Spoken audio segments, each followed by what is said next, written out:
At the end. Right? You know, in room run, like everyone's in there from the company, from San Francisco Opera. Everyone's like checking out these young people. And so I decided that's a good time to Throw me off my to game. we're in the hallway. She's getting ready to sing. And I'm like, you know what? I'm crazy about you. Like in real life. Like. And I looked up into his eyes and I said, yep. She said, yeah. you just bolted. Yeah. She's like, yeah. I have to go. Gonna go sing? So I mean, I've been up since the crack of 10. When have you guys? How long y'all been up? The sun was almost up. Yeah.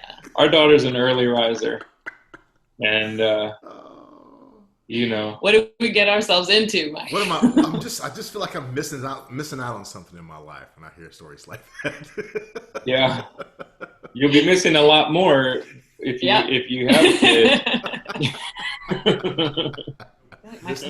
This show that we do here, like, it's just kind of a conversation that we have with people, and it centers around the connections that opera has manifested in people's lives, and you know, similar to me and Meg, you guys have found a connection that's stronger than a lot of the connections that I've had on here, because you guys got married because of your connection with the arts.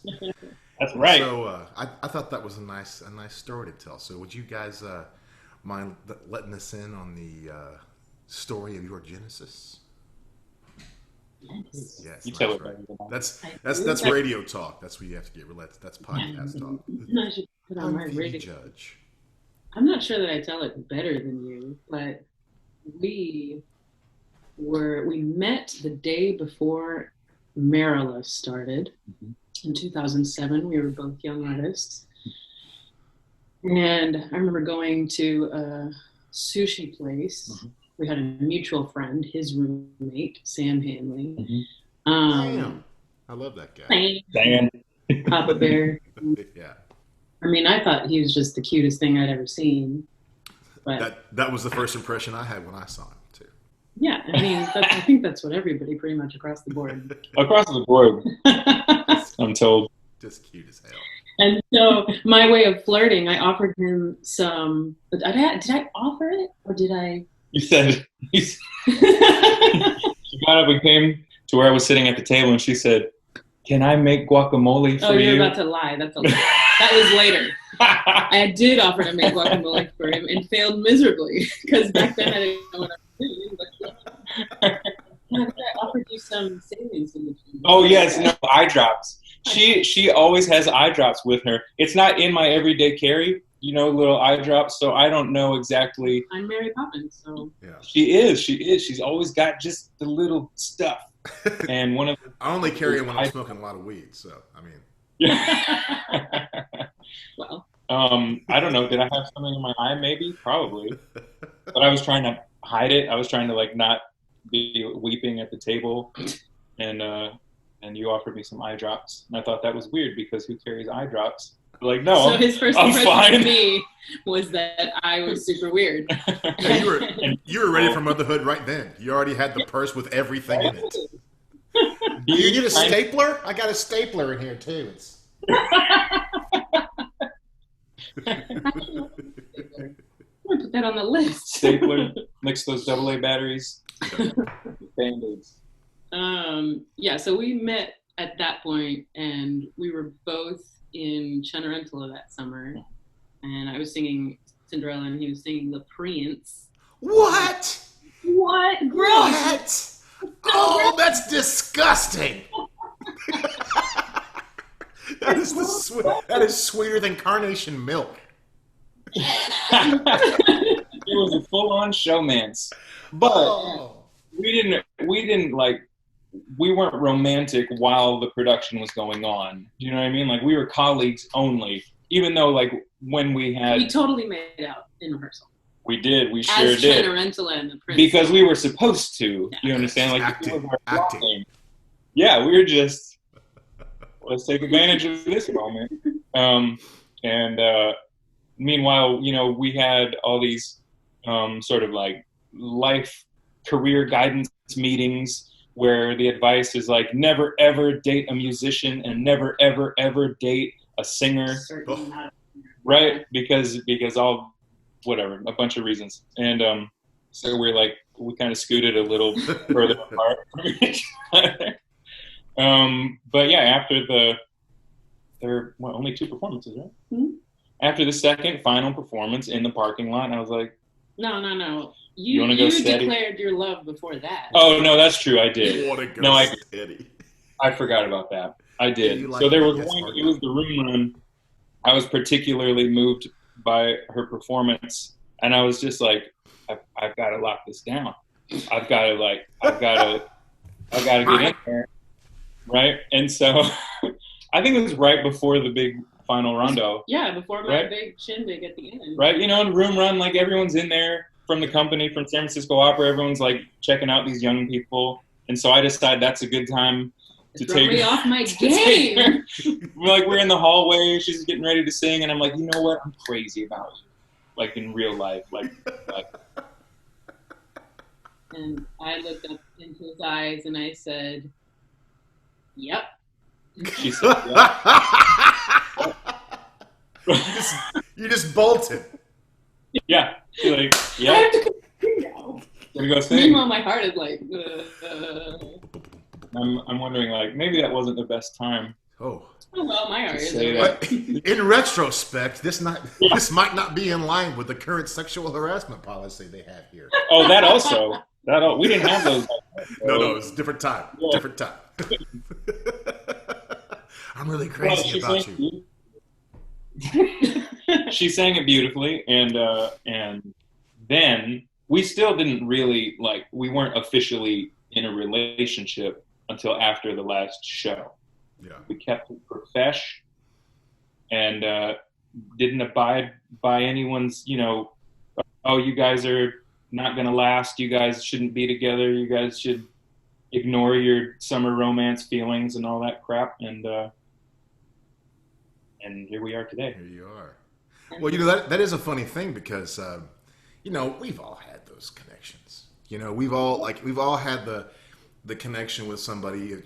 Their talent is so amazing and they're so incredibly attractive and they're charming and you're spending this really intense time together and you create this bond. And, a lot of times you outgrow that bond, like when, it's sort of like when you leave the gig and all of a sudden you're like, what was going on? That was in this total alternative reality thing, but this time your bond that you built transcended the length of the gig. And what do you think was different about that? I mean, what was it? Just this instant connection that you guys had or was it something else? Was it a shotgun or a cudgel, a frying pan, or something? For me, I felt a pretty deep connection early on, but for me, the more I got to know him that summer, I had done not a whole lot before Marilla, but a few young artist programs, and every other singer I had ever met was a singer.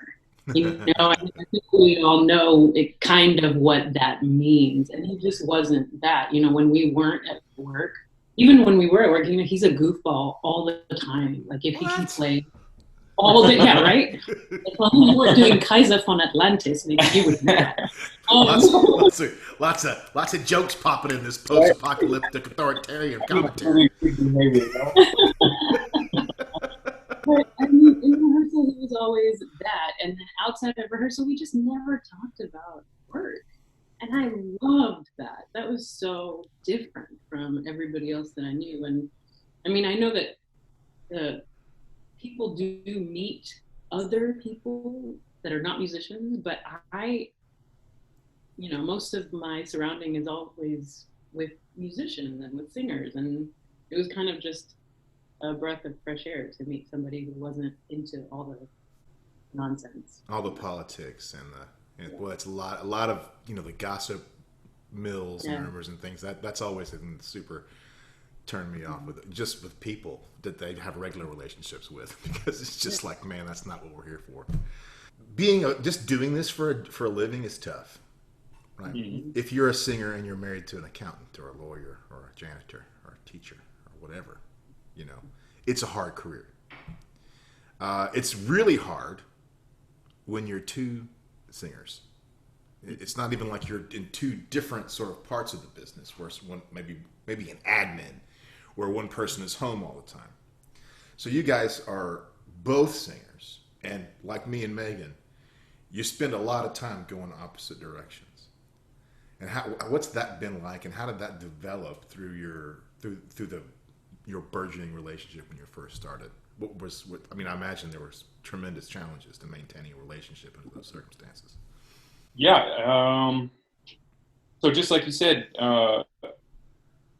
two singers comes with its own unique set of challenges. And just to piggyback on what Danny said, we didn't talk so much about singing or about the craft or like politics of the career.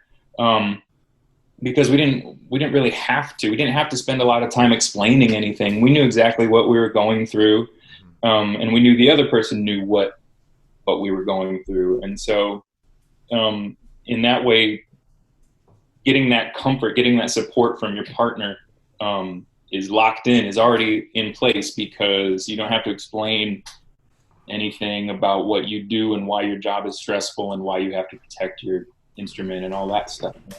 A lot of shortcuts, right? A lot of shortcuts, yeah. And one thing that I think we've avoided that was a red flag to some other people is a sense of competition between each other, that one of us needs to be the star and the other one the support. I don't think we think about that at all. I think we both are happy to be employed, and that's pretty much the end of it. We're happy to sing for our livelihood, and it doesn't matter where we do it, as long as we have the opportunity to be creative with our voices. And so I think we're both content in our relationship as two professional singers. Okay, so that being said, I saw the end of the summer coming up, and 2007. In 2007. And so I said, in another like bold move, it was the summer of bold moves for me. Yeah. that should be your Right. book, The Summer of Bold Moves. Title of my book. So I said, look, I'm moving to New York, because I had just gotten into the Juilliard Opera Center. Mm-hmm. And I said, I don't know what you're doing, but why don't you move in with me in New York? Right? New York. We met like a couple months or a month and a half earlier. She had made her famous guacamole for me. It was so good. I was like, this is the one. So it's green. It's definitely green. Like that, yeah. So to put our like relationship, sort of force it into like a commitment, and not let the summer, dazzle wear off. I asked that question, and she accepted. I told my parents, I was like, look, this guy, I'm just gonna, he has an apartment in New York. I'm gonna stay on his couch. They were like, yeah, sure. Okay. No, because I grew up in a certain way and I understand this hustle. I'm just going to sleep on the couch. Right. We're going to take things slow. That's it. So then that whole like New York experience sort of got curtailed, because we both got the Adler offer. So we suddenly went from living in Harlem to living in San Francisco together. And that, I think, was really important for the beginning of our relationship, because we got so much time together. Yeah. To lay a foundation, and not only together, but cohabitating, so we knew who the other person was. Yeah. We were getting into.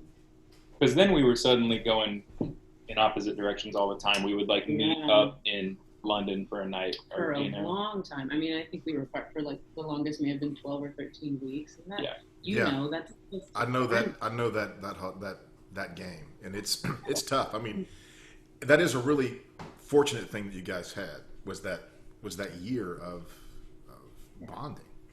You know, that building this foundation. Because if you start out, I mean, I know this because I've been there. You start out going all these different directions.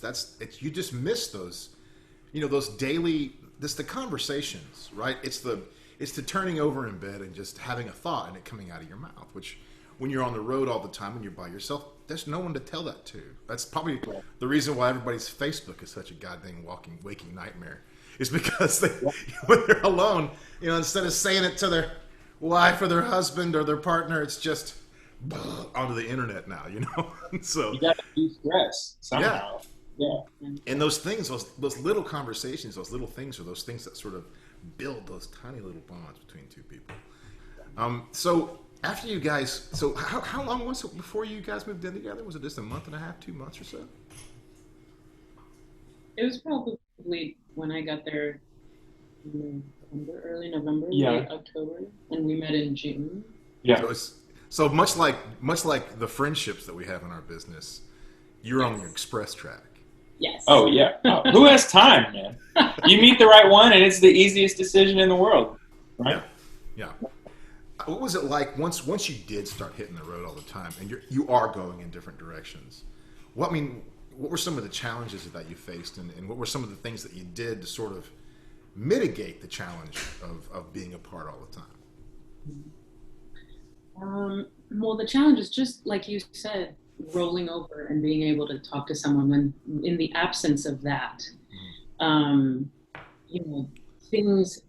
I remember being in Europe one time, and were we both in Europe? You were in New York, and I was in Europe, and so we got to talk maybe twice a day, but probably once a day for, I don't know, like 20 or 30 minutes.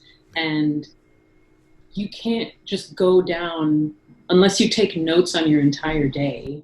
You're not going to give the other person the rundown of every little thing that happened. And so being involved in each other's lives in a meaningful way, I felt very disconnected. And I always had trouble with that. I think he, I don't know. You do much better with just a conversation. But for me, it's a little more than that. He's an iceberg. He doesn't feel anything.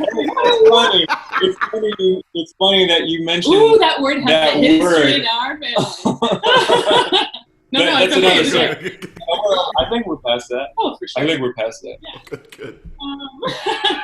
We're going to talk about in-laws later. Yeah. Oh, okay.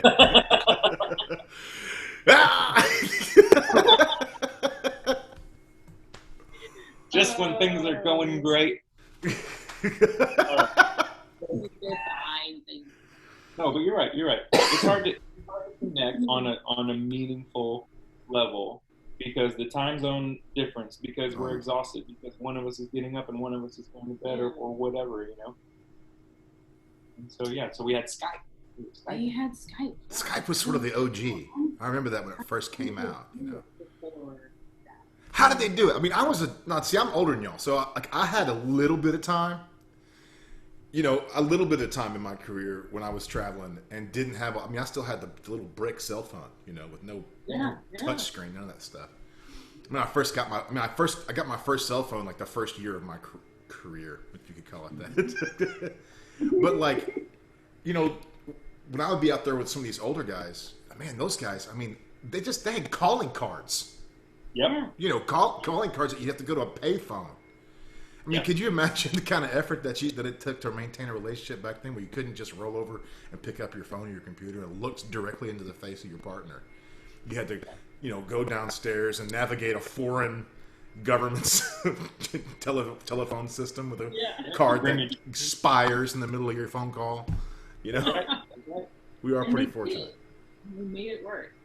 And some didn't, obviously. But, but in order to mitigate that, we've always spent our money on travel to see the other person. Like we didn't spend it on anything else because it was always worth it, even if it was a short period of time to be together. Otherwise, there is no relationship. So, anytime I had extra money, that's where it would go. We tried to, abide by a 3-week rule. That never worked. It really never worked. We would maybe get 4 weeks, but like we said before, there was definitely a 12-week period when we just couldn't do it because we were booked back to back on different continents. So we just when had we to. first got together, we had this really. Now you have to excuse the vacuum cleaner in the hallway. Okay. I always pick the greatest times to do this stuff. We're living in one of these corporate apartments. It's a nightmare, and yeah, it's crazy. But we had one of those rules.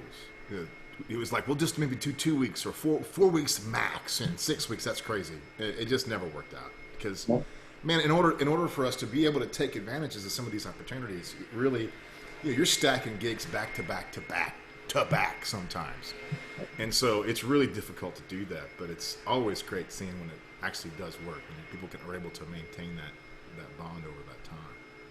Yeah, and I think nowadays, for the last 5 years, we have absolutely 5 years because our daughter is 5. Yes. So the birth of our daughter simply meant that we couldn't stretch our relationship that way anymore because now there are 3 of us. So we absolutely have been strict with either one of us working and one of us not, or the 2 of us working together, so that someone, if not both of us, can be raising our child. And initially, that was a very sort of tough reality because we both had to back out of contracts. We left them alone because here's another sort of stigma in the industry: women can't go around saying they're pregnant, right? Because suddenly, well, then we don't want you to sing in our opera house anymore, right? And that's kind of weird. So we didn't announce the pregnancy until it was visible, and even then, neither one of us canceled until we couldn't travel as a unit, and we didn't want to put that responsibility on just one of us. Right. I did cancel when I was going to be giving birth. No, exactly. No, but we waited as long as we could, right? And another sort of stigma is that the father should be involved with the child as well.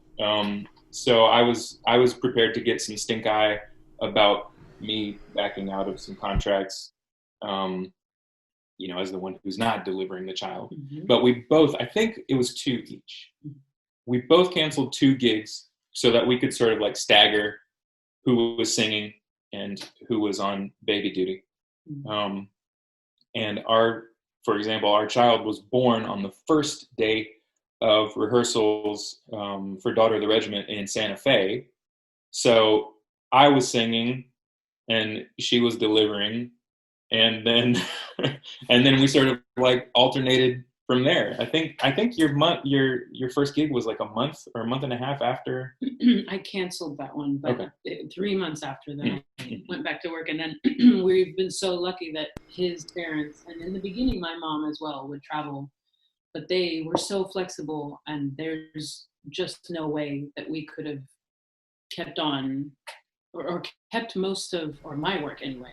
That's one of the things I wanted to ask you guys, because, Megan and I, we want to have children, and I know there are a lot of single couples out there that want to have children. And like you said, there is this stigma against, especially for women.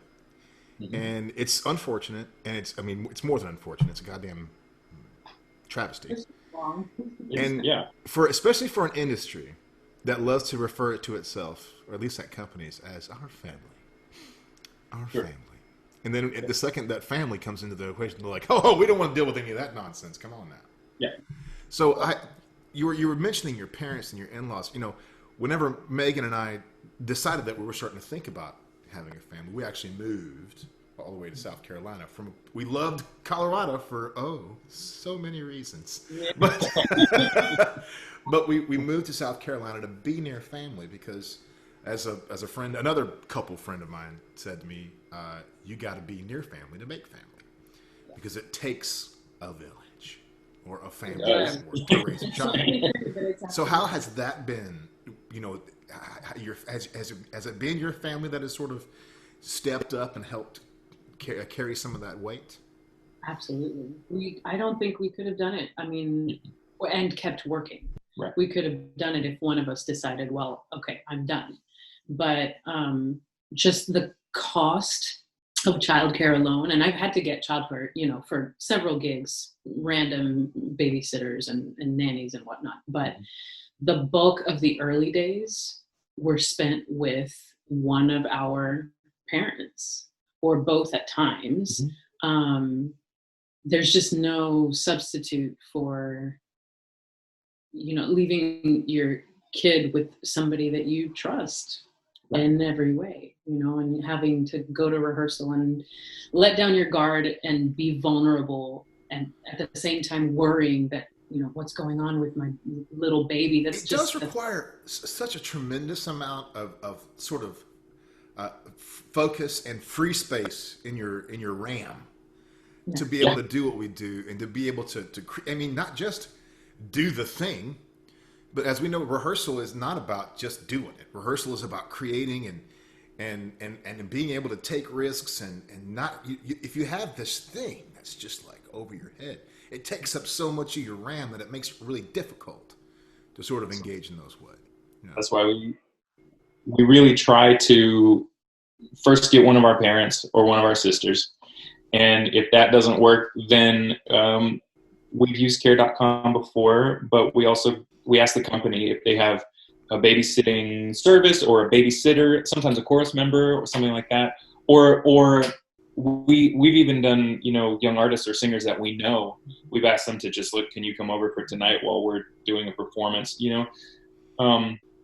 because the few times when we have not been able to vet a babysitter personally, like with a personal connection, like it's just a random person, it's terrifying.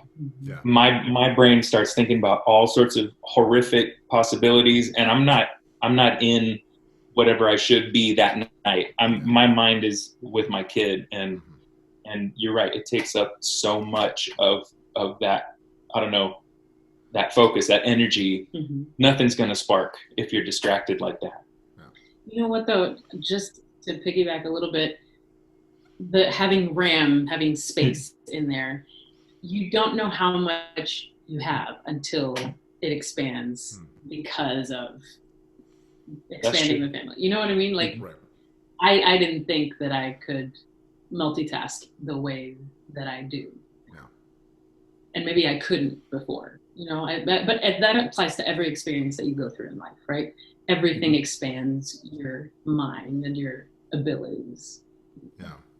I mean, that sort of makes me think, when you're talking about childcare and education and things like this, I mean, a lot of folks in our country were sort of woken up to the harsh reality of homeschooling and what that has to do with how you raise your child and that amount of RAM that it takes up. Now this is a thing, homeschooling. I know that a lot of the opera couples especially do this, especially in the younger years, when it's addition and subtraction. Like, you get me up into algebra, I'd be screwed. But like, I can teach you how to spell, so this is what's really funny, is that I think a lot of people in the country are sort of getting to experience what it's like to be an operatic parent, at least in the early years. And what's it been like having to not only, take care of your work and raising your child as to be a good human being, but now you're responsible for reading, writing, and arithmetic. And what's that schedule like, and what's that look like in your given day? It's hard. Man, I didn't like school when I had to go to school. Get it go to someone else. Starting over. I have to say, though, so many times throughout this, the past many months, I have thought about how lucky we are specifically in this situation and I would have never thought that I would say these words, but to be out of work, because I could sit down with her every morning and do school. and I didn't have to, I had other worries. Like, of course, I'm worried about not having any contracts, but I don't have to juggle my job and her school and feel like I'm failing at everything. And I think that's what a lot of people are feeling right now. And it's so impossibly hard. It's hard. There are too many plates spinning, in a normal day. There's just too much going on. And so weirdly, suddenly, when we didn't have to think about work, we could almost get by spinning all the other plates. Yeah. In terms of education, or we moved too. Actually, we were in South Bend, and that's another story. But we moved right next door to my parents in Georgia, right? Because we thought, well, let's move to the village, because we're expecting to get back to work, come the fall, and everything's going to be normal, right? Because everyone's going to stay home and wear masks, and we're going to everything's great, gonna be good. What the hell is that? Oh my God! Oh Jesus Christ! That's kind of how I feel like the entire time I'm in here. Yep. So we live next door to my parents, and we haven't been inside their house because we got to quarantine. We got to be safe. And they do too, and they work, and we have a 97 or 98 98-year-old Oma, and it has been helpful to have the family next door and to have contact, even if it is limited, even if it is outdoors. Our daughter loves them more than anybody, and so it is great, but it's still. When we went down to see my parents, we had to go across the country twice. Like we talked about this, it's a nightmare. And during the pandemic, we camped. We didn't even use hotels, so we camped the whole way. And the masking back then was like you get harassed for wearing a mask, which is even now happens, but crazy. But the shit, I forgot what I was talking about. You're camping. You moved. The camping and the moving and the shit. I have no idea what else. I have to edit this part. It happens all the time. Just poof, gone. Too much going on. Yeah, too much. My RAM is full. Why is it so hard to wear a mask? Why is it such an issue? Look, man, I don't. It has to do. It's pure politics. It is pure. It is just. It's the same people who I'll probably cut this part out, but it's the same fucking people who are trying to who want to hold on to their guns so bad, right? Mm-hmm. Because it's something that they will never use because they're holding it to fight back a tyrannical government or whatever, and it's just nonsense because most of them live in a place where it would never happen. Mm-hmm. You're not protecting your home from criminals because you live in the middle of a fucking field. And there's not that much crime out there. Now, it's just always the anomaly that happens. But most people, the crime rate's been going down for 40 years. So what's everybody fucking scared of? 40, ever since, we outlawed, we made abortion legal, the crime rate's been going down. Weird how that worked out, but the crime rate's been going down. But the converse of that is like people's fear and the guns and relying on these old McCarthy era narratives is back in full force because they don't have the actual bad shit going on. They need to, create a bunch of nonsense. So yeah, who's really good at wearing masks? Children. Yeah. You put a mask on a kid, he's like, all right. After day 3, that's just a part of your life. Yeah, it just they adjust so much quicker to change than we do.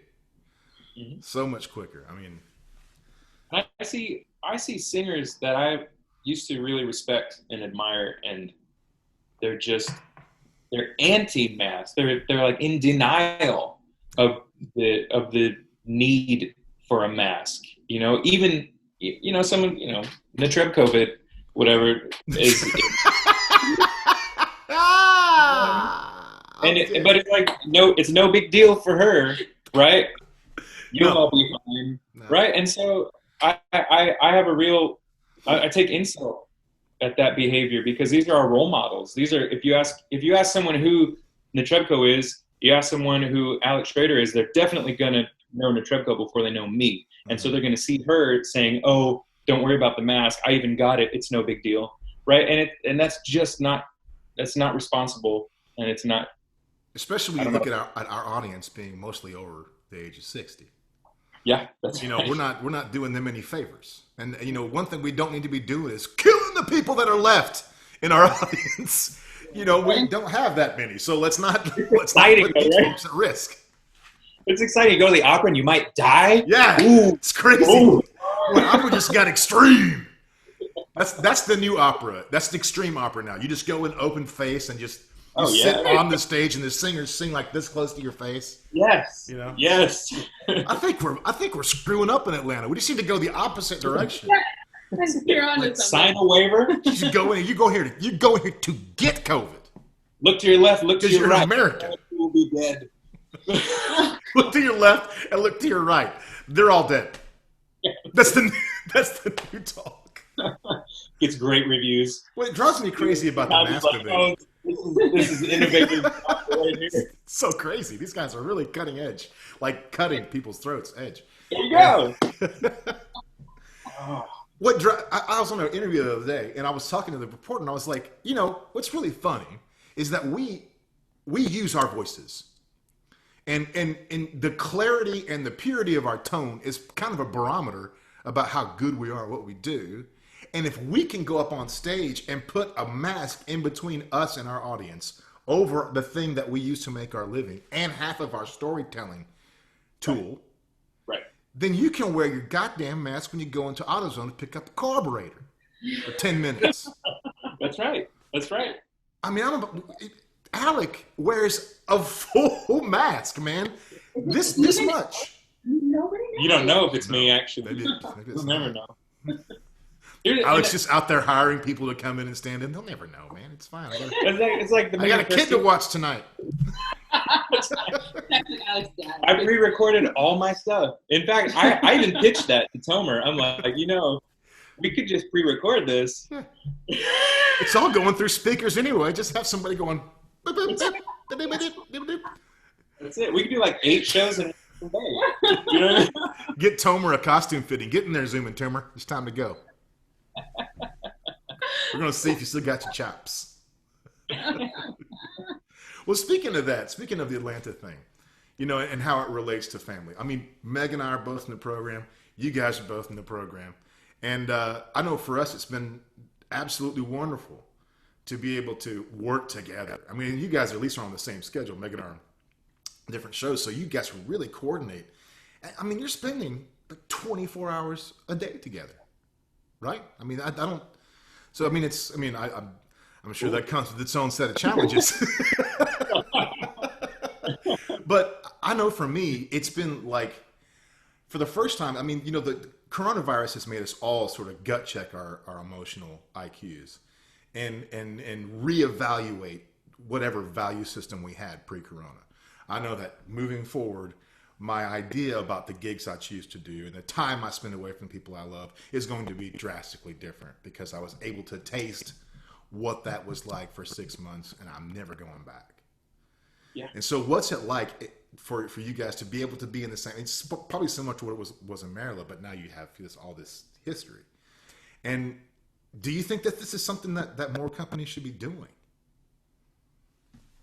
I mean, hell yes. We've been talking about this for so many years. Yeah. And I'm not exactly sure. I mean, I don't pretend to know the ins and outs of running a company and what establishing a program like this actually entails, but why this model hasn't been established in the States is kind of mysterious to me, because I don't know any singer, certainly any singer couple or singer families who don't want to exist and work in the same place together and have a life outside of work together. I mean, yes, I think it's great. Yeah, it is a return to what we found early in our relationship at Marilla. We like to be around each other. first. And we also like to sing together, but we like to be with each other. And the child only increases all of that. The child. The child. So we like the family. The child is born. And, but it's true that I would always ask, like in Santa Fe, and I know they have a festival, but you meet people from other cities, and I'm like, well, why can't there be an American Fest somewhere? Why not? And I know that like the Met has house singers, fine, but it doesn't have to be on that scale. It can be exactly like what we're doing here in Atlanta, because I don't know, you get that little taste of normalcy, that little taste of living in your house and sleeping in your bed for most of the time. I mean, we're also taking gigs, I'm sure you are, right? Mm-hmm. We're still going here and there, but the whole free agent system has always been flawed to me. It's no way to live. It's no way to live. It isn't. Because all you do is work. You just climb the mountain until you die. You're never gonna reach the top of the mountain. Well, maybe a handful of people will. Yeah, 0.05% of us can be like, I'm here. That's right. I'm in that opera singer retirement home in Italy now that I'm 90, and this was so great. Oh, I'm dead listening to Puccini. That's like nobody. Right. So I'm one of the singers who wanted to stop climbing a long time ago. I wanted to find my spot. I wanted to be in my spot and work in my spot, and didn't exist. It just didn't exist.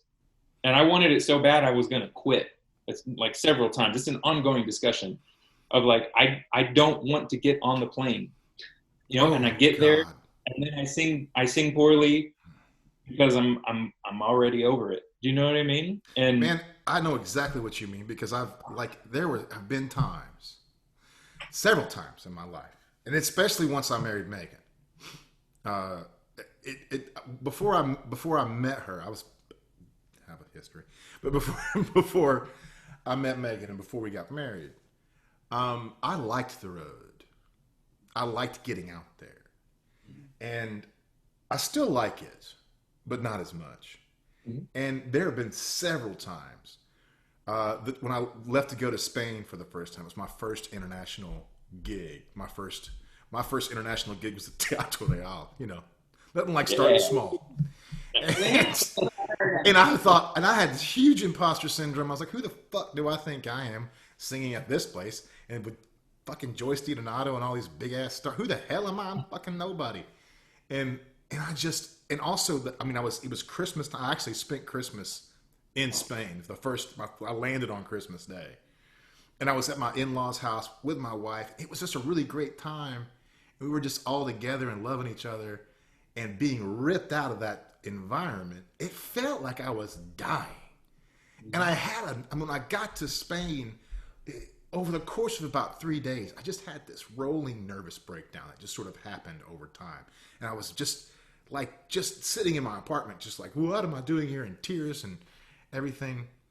And I think it's just, we just don't, it's hard to really articulate what it's like to constantly be ripped out of the arms of the people that you love for extended periods of time. Because, when it's 6 weeks or 8 weeks, that seems like an eternity at the beginning. Absolutely. That's really well put. It does change over time. I mean, I remember when I was younger, I still love to travel. I like to be in new places. I like to see new things. But there was a spark when I was younger that has faded with relation to that these days.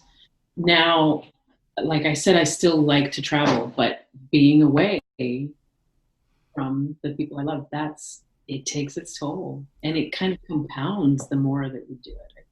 Yeah. And so people who have had lifelong, highly successful careers, I don't know, I've never spoken to them about this phenomenon. I don't know if somehow they're better at compartmentalizing what happens, or I don't know how it works. but I am a homebody and I like to be around people. Yeah, I never knew I was. I never knew I was. Corona has really brought that home because it's just like, oh man, like just the fact of like going to pick up the groceries. I'm like, I have to leave the house. Yeah. Wife's here. My asshole angry dog is here who's trying to bite me all the time. Why would I leave this? He also licks your face. It's great. Yeah. Well, guys, just can you talk to some of the? When I was a young couple, I always liked hearing from folks who've been down the road, and there's so much stock bullshit advice that people give young singer couples about how it's gonna be or what. And just about 9 times out of 10, I hear that the shit that I was told did not come true, was bullshit anyway. So how about some real talk, some real advice for these? Because there's a ton of people I know out there that are married to other singers and other industry people. What would you tell them about what they can expect or what it's going to be like? I think first and foremost, be in the right relationship. I don't know that may be simple, but that may be a wake up call to, if I was in the wrong relationship, like the day before I left to go to Maryland, and it's hard. It was always hard for me to get out of a bad relationship because I'm a fixer. I can make this work, or I can suffer through it. Right. But sometimes what's best is to free yourself from that relationship that's just not the right thing. Right. And it's not a negative comment on anyone in the relationship. It's just that's not the right place to be. Mm-hmm. And kind of going hand in hand with that is when you are in the right relationship, your role as a support for your partner is probably the most important thing about being in a relationship, is that you are there to care for and nurture and make sure that your partner has everything that they need, and that sort of selflessness is something I find myself failing at a lot, but is sort of the reason why you're together, isn't it? That you have someone you can lean on, and therefore, even if you're apart or you're together or there's issues that are happening at work, with the kid, with money, with whatever, you gotta be in it together. You got to be there to pick up the slack, or maybe even push your partner to do something that they're not comfortable doing, right? And it's key. It's huge to find someone who's willing to be your support. Yeah, I agree with all of that.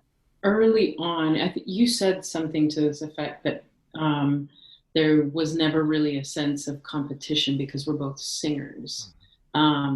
And I think for singer couples, that's not always the case. And especially when you're just starting out. And now after Corona, who knows what anything looks like, right? But, you have two people who are both hoping to do this in their work. And inevitably, somebody is going to go quicker, and that dynamic is going to change. It just does. And I remember having a hard time with that in the beginning because our careers were not even.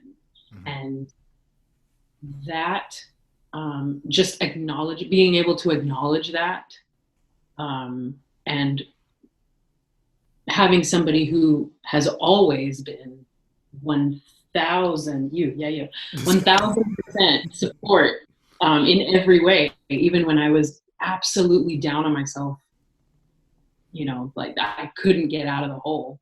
Having somebody who was like, no, this is not your reality right now. Yeah. I'm not wording that very well, but you're not in reality. I'm not. I say that a lot. Oh, no, I'm just kidding. Yeah. It's Nothing, it's a nothing you're unique. seeing is true. Nothing you see is true. Just listen to me. Each singer, I think each singer has the same goal, right? We want to be successful singers, but none of us are on the same track.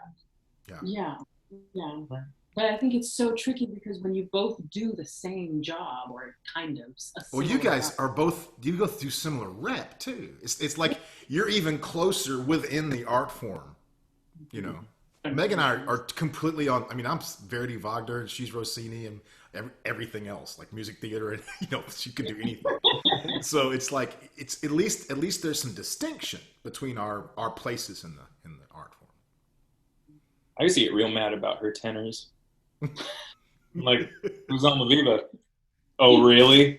You still ask me that question. Yeah. Congratulations on your contract. Who's the Almaviva? I mean, it doesn't even matter. Like, if she's in notes, I'm like, who's Basilio? What's his stutter like? Can you do a good stutter? About it. Now I just laugh in his face when he asks me questions. I'm like, really? You guys kissing on stage? Dinner. You kissing? You said something about you're not in reality, and I'm making a little joke about that, but it's true, man. Like, it's with Meg and I, it's both ways because I can see when it's pathology talking, when it's like especially when we all do this to ourselves. We're the worst. We're terrible. We're not any good. We're imposters. Blah blah blah blah blah, and we know that it's bullshit when we see somebody else doing it to themselves.